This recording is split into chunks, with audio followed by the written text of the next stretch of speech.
Picture a quiet night in the Philippine Sea. The water is calm. A single gray hull cuts through the dark. It looks like any modern destroyer, but it isn't. It's a nerve center, a floating server rack, a brain that thinks at machine speed. It sees first, it decides faster. It strikes from angles you can't watch all at once. This threat isn't one missile, one drone, or one new sensor. It's the way Beijing is tying everything together. AI-driven, intelligentized command and control, high bandwidth, jam-resistant networks, electronic warfare that learns on the fly, and hypersonic weapons that close the window to react. It's designed to blind, saturate, and outcycle U.S. forces before a carrier air wing can even launch a full response. In a few minutes, you'll see how one ship acting as a theater node can make a U.S. carrier group fight half-blind inside a storm of sensors, drones, jamming, and missiles. But first, we need to understand the core shift that makes this possible. Why everything about this threat starts with intelligentized warfare. Most people think war at sea is about bigger ships, better jets, and longer-range missiles. The new reality is different. Beijing's planners talk about intelligentized warfare. That means using AI to shrink the time between seeing, deciding, and acting. Instead of a human staff passing orders down the line, AI tools fuse data, spot targets, and propose fire plans in seconds. The result is simple. The first side to build a cleaner picture and move faster wins. Here's what that looks like in practice. Edge AI turns raw sensor feeds into targets. Satellites, drones, ships, and undersea nodes watch the same area. AI fuses it all into one live picture. Decision support systems recommend moves. The software pairs sensors with shooters, suggests strike packages, and updates as reality shifts. The OODA loop compresses. Observe, orient, decide, act. Done at machine speed instead of meeting speed. This isn't theory. Chinese procurement documents show thousands of short, rapid contracts for AI tools, target recognition, data fusion, decision support, even cognitive operations. It's a build fast, iterate faster approach. The military-civil fusion strategy pulls in China's commercial AI giants and startups to do it at industrial scale. That scale matters. It means hundreds or thousands of autonomous systems can share one AI stack across air, surface, and undersea. Now you might be thinking, fine, AI makes decisions faster, but ships still fight with sensors and missiles, right? Yes. And that's where the next piece makes this truly dangerous. The sea's new nervous system, high bandwidth 6G style links, and adaptive EW. To fight at machine speed, you need a network that never sleeps. Chinese military thinkers pair 6G-style networking ideas with satellite internet, airborne relays, autonomous nodes, and dense terrestrial links. The buzzwords are boring. The result is not. Imagine terahertz bandwidth pipes, massive MIMO arrays, and low Earth orbit satellites forming many paths for command and control. If a link gets jammed or shot out, traffic reroutes instantly. The kill chain bends, but doesn't break. On top of that, electronic warfare becomes adaptive. AI tunes jamming and deception in real time, changing power, frequency, and waveform to maximize confusion and minimize detection. Instead of static noise, it's a shape-shifting fog. Now bring this back to that single Chinese warship.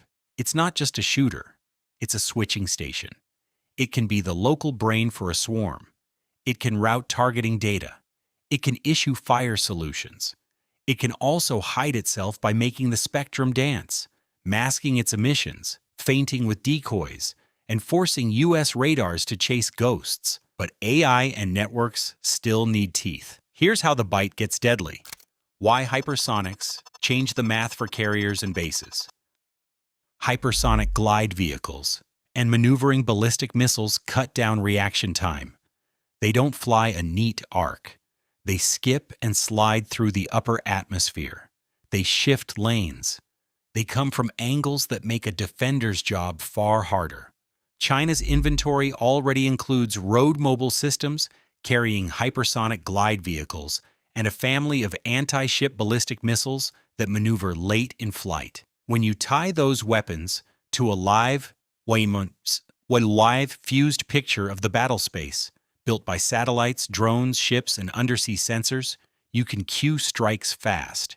You can launch from multiple directions at once. You can mix salvos, hypersonics to compress reaction time, cheap and good enough crews and ballistic missiles to saturate defenses, and decoys to soak up interceptors. For a U.S. carrier group, this means the shield gets thin, fast. If you are seen earlier and targeted faster inside a jammed spectrum, your best jets, ships, and missiles are playing catch-up. You can still win fights, but you are fighting uphill inside a compressed window. This is the part most people miss. The threat is not any single missile. It's how the picture, the decision, the network, the jamming, and the weapons all click together. Let's put it together on the water, in a scenario you can feel. 8 minutes that change a fight. Minute 0 to 1. Far above the Western Pacific, a Chinese satellite picks up a faint trail from a U.S. tanker orbit. At the same time, a fishing vessel that isn't just a fishing vessel uploads AIS anomalies. A high-altitude drone 400 miles away tips and rolls, catching a glint on the horizon that matches a warship's mast. None of this is proof. All of it is signal. Minute 1 to 2. An AI system fuses the feeds. The probability of a carrier strike group operating within a specific box jumps. The algorithm flags patterns learned from years of training data, refueling timing, emissions discipline, even sea state signatures. It doesn't wait for a perfect picture. It assigns confidence and recommends a search plan. Minute 2 to 3. A Chinese destroyer at the edge of the box takes the handoff. It's the node. It lights a low probability of intercept link to a satellite and pushes tasks out to unmanned nodes. A swarm of small surface drones, some launched from civilian craft days ago, changes course. Undersea gliders rise to periscope depth to pass back acoustic hints. Minute 3 to 4, the node ship shifts the spectrum. It seeds the area with deception. Faint pips where no ships exist, noise where a Hawkeye radar wants clarity. U.S. operators see clutter. The node ship sees a pattern clearing. Now the AI pairs sensors to shooters. Which satellite will hold track long enough for a glide vehicle to find its prey? Which airborne shooter should wait for a better angle? And which coastal battery should go first to force a specific defensive posture? Minute 4 to 5. The first wave goes. Not hypersonics yet. Drones and decoys sprint toward the group's outer screens. They carry emitters. They show fake targets. They whisper confusion. U.S. ships light off jamming, then shift tactics to avoid giving away true positions. The AI reads those moves. It updates. It narrows the box. Minute 5 to 6. Now the teeth. Hypersonic-capable systems fire from different azimuths. Maneuvering ballistic missiles step off. Air-launched cruise missiles fold into the pattern. The idea is not to be unstoppable. The idea is to force everyone on the U.S. side to do too many things at once. Minute 6 to 7. Defenders fight like they've trained. Interceptors claw up. Lasers and guns, if available, take their bite. Decoys are burned. Real threats are burned. But the reaction window is thin. Some weapons are still coming, late maneuvering, weaving where you want stability. The node ship rides the network, keeping track, triaging new data into new decisions. Minute 7 to 8. Hits or near misses decide the rhythm of the next hour. If the carrier is untouched, flight operations continue. If the group's eyes are damaged, an E-2D grounded, a key radar degraded, then the next wave arrives before full order is restored. The goal of the node ship is not glory, it's tempo. It's keeping you reacting instead of acting. This is how one ship, acting as a brain and a switch in a larger web, makes a powerful group fight at a disadvantage. The platform is not magic, the system is. So what exactly makes this system so hard to break? 3 reasons. This AI warship model threatens U.S. power projection. It erodes traditional advantages. For decades, the U.S. edge came from carrier aviation, high-end sensors, and strong command and control. In a battle space filled with smart sensors, fast decision tools, and adaptive jamming, those strengths are under pressure. If your carrier wing can't launch on time because the network is confused and the picture is dirty, your power projection slows. If your ballistic missile defense is tuned to predictable arcs and you're facing maneuvering endgames, your shield thins. If your command nodes are centralized and high value, a system that can blind and jam makes them brittle. It compresses decision time and increases uncertainty. A shorter OODA loop sounds like a pure good. It isn't.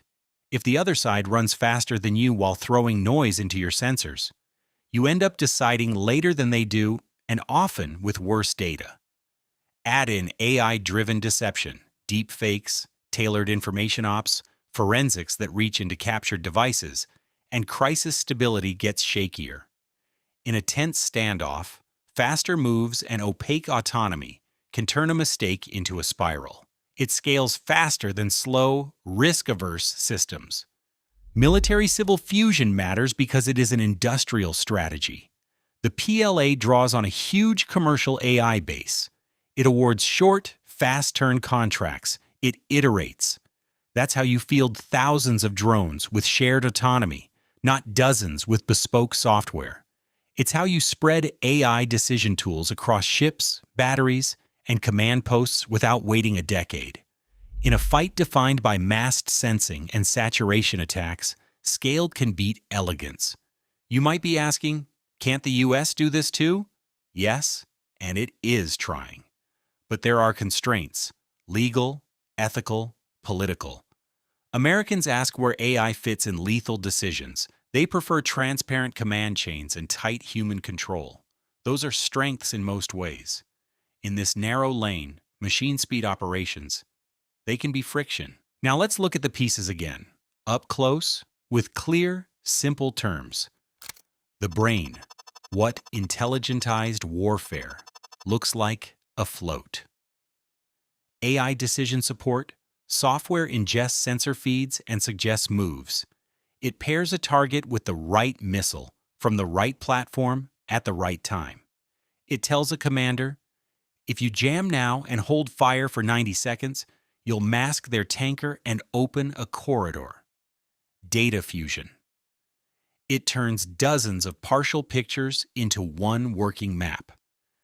It knows a blurred satellite photo plus a fragment of radio chatter plus an unmarked wake pattern equals a high-probability carrier orbit. Autonomous helpers, unmanned air, surface, and undersea vehicles push the sensing ring outward. They search, relay, and sometimes strike. They act as decoys when needed. They feed the brain more data from more angles. Iterative development. Instead of one giant program, the PLA contracts many small AI tools, tested quickly and updated often. That means more features, more bugs squashed, and more spread across the fleet in less time. Taken together, the ship's combat system starts to look like a hybrid: human commander on the loop, AI under the hood, making the loops tight and the picture live. The nerves, what 6G style, networking, and AI EW mean at sea. Many paths, not one. Think redundant links. LEO satellites connect to ships. Airborne relays arc signals beyond the horizon. Undersea nodes relay up and across. Terrestrial networks on islands or coasts fill gaps. If a jammer cuts one line, traffic finds another. Low probability of intercept / low probability of detection. Emissions hide in noise. Beams are tight. Power is managed. The network speaks softly and quickly to stay unseen. Adaptive jamming and deception. Instead of blanketing the band, AI shapes the noise. It learns what your radar expects and spoofs it. It senses how your radios hop and follows. It changes on the fly. Spectrum discipline: the fleet coordinates when and how to speak. The goal is to see more and be seen less. This means a node ship doesn't need to shout to manage a swarm. It can whisper across a web, and it can turn your sensors down while it turns its own picture up. The teeth: how hypersonics and saturation fire change defense. Shorter warning time: hypersonic glide vehicles move fast and change course. You have less time to detect, track, decide, and shoot. Unpredictable endgames: maneuvering ballistic missiles don't ride a clean path. At the end, they jink. Defenders have to cover a box, not a line. Mixed salvos: the PLA doesn't rely on one super weapon, it mixes. Some missiles force you to waste interceptors, some aim for ships, some for runways and radars, some are decoys with real emissions. Cost and capacity stress: you can shoot down many threats, but if each kill costs you more than the inbound cost them to launch, and they have more to launch, your magazine becomes the limit. Tie all three together: brain, nerves, teeth, and the ship we began with becomes more than a hull. It's a threat multiplier for everything within range. A hard question: what happens to a carrier in this fight? A U.S. carrier is still a fearsome thing. It throws air power a long way. It moves fast. It has escorts that shoot and sense. But its weaknesses are clear in this environment. It's big. You can hide it, but not forever. In a world of many sensors, it is likely to be seen. It needs a clean picture to maximize its edge. If the picture is dirty, jammed, spoofed, or late, the carrier hesitates. That delay is costly when hypersonics are inbound. It needs cycles. Flight ops depend on rhythm.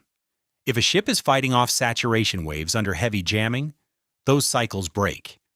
It's part of a web. If the web is cut, if tankers can't reach, if SATCOM gets spotty, if airborne early warning pauses, its reach shrinks. That doesn't make carriers obsolete. It makes them conditional. They require deception, distributed tactics, and counter-network operations to stay dominant. And that's the point of Beijing's model: not to make any one thing unbeatable, but to make U.S. strengths contingent on winning the system fight first, where this gets risky for everyone. Fast, opaque systems can be unstable in a crisis. AI that recommends quick moves, swarms that look like preparation for a strike, deepfakes and tailored information ops that confuse leaders and the public. Misreading a drill or a decoy could trigger a chain you can't stop easily. That's why many analysts warn about crisis instability. Machine speed decisions in a human speed world can run hot. There's also an industrial gap to consider. A country that can spin up thousands of drones, plug in commercial AI, and flood a battle space with good enough autonomy gains leverage. If your acquisitions take years and your tests are slow, you fall behind in a fight defined by speed and mass. So what can the U.S. do? The short answer: fight the system with a better system. But the details matter, and they're the subject of a full breakdown. Before we go there in our next video, I want to leave you with one more concrete picture of how this plays out at sea. A carrier group inside the web, the onboard view. You're on an Aegis destroyer escorting the carrier. Your display is full, the spectrum's alive. You can tell someone is shaping it. A small surface contact peels off, running fast. You tag it as a drone with a masked camera. A blip becomes a track. Another blip looks real until the return feels wrong. Your EW officer calls out a likely decoy emitter. Your CO has the decision support console live. It's suggesting counter-jam profiles and prioritizing targets for the interceptors. But the timeline is tight. The recommended sequence: jam here, burn through there, hold missiles for the third wave, use the gun at this range. The system is helping, but every move is a trade. Your ship kills threats. You buy the group time. The carrier launches a cycle. Fighters drag a line across the space you need to clear. You coordinate. The picture cleans for a second, then the fog rolls back. Somewhere out there, a Chinese node ship is doing the same dance, flipped, trying to keep you reacting. If you break its web, kill its relays, blind its sensors, sow doubt into its AI, you flip the fight. If you don't, it stays on the front foot. This is why this ship, this node in Beijing's kill web, is a real threat to the US in the Western Pacific. Not because it is invincible, but because it changes the terms of the fight. It drags you into an electronically hostile battle space where speed, scale, and deception work together. It pushes you to defend more than you attack. It makes your best tools less sharp unless you win the network war first. What you need to watch for next: signs of tighter PLAAI integration across fleets, more decision support in ship combat systems, more autonomous teammates, growth in satellite internet constellations paired with naval operations, airborne relay platforms that look civilian until they aren't, large-scale unmanned exercises combining surface, air, and undersea swarms controlled from sea-based nodes, expanding hypersonic inventories and tests that emphasize endgame maneuvering and multi-azimuth salvos, procurement patterns, more small, fast-turn AI contracts, more private tech firms winning military work, more emphasis on electronic warfare tools. Each of these is a piece of the same push, a system of systems built to see first, decide faster, and saturate better than the other side. A ship inside that system is dangerous not only for the missiles it carries, but for the way it ties the fight together. A straight answer to a hard question. Is this threat overstated? No. Is it unbeatable? Also no. It is real, and it is built on trends that play to China's strengths: industrial scale, willingness to push AI deeper into command, and a focus on networks and EW as core weapons, not support acts. For the US, the task is clear. Make your forces harder to see. Invest in decoys, deception, and counter-sensing. Keep your own network alive under fire. Build redundancy. Practice fighting hurt. Push your own AI decision support, but with guardrails, so your OODA loop never lags. Disperse your forces so no single node becomes a glass jaw. Field counters to hypersonic and saturation tactics. From better interceptors and directed energy layers to smarter tactics that waste fewer shots. We are going to break those counters down in detail: how they work, where they fall short, and what needs to change. Because the gap between paper and practice decides outcomes. We are committed to releasing 3 videos a week. Like, share, subscribe, and hit the bell icon for more Anchor Watch.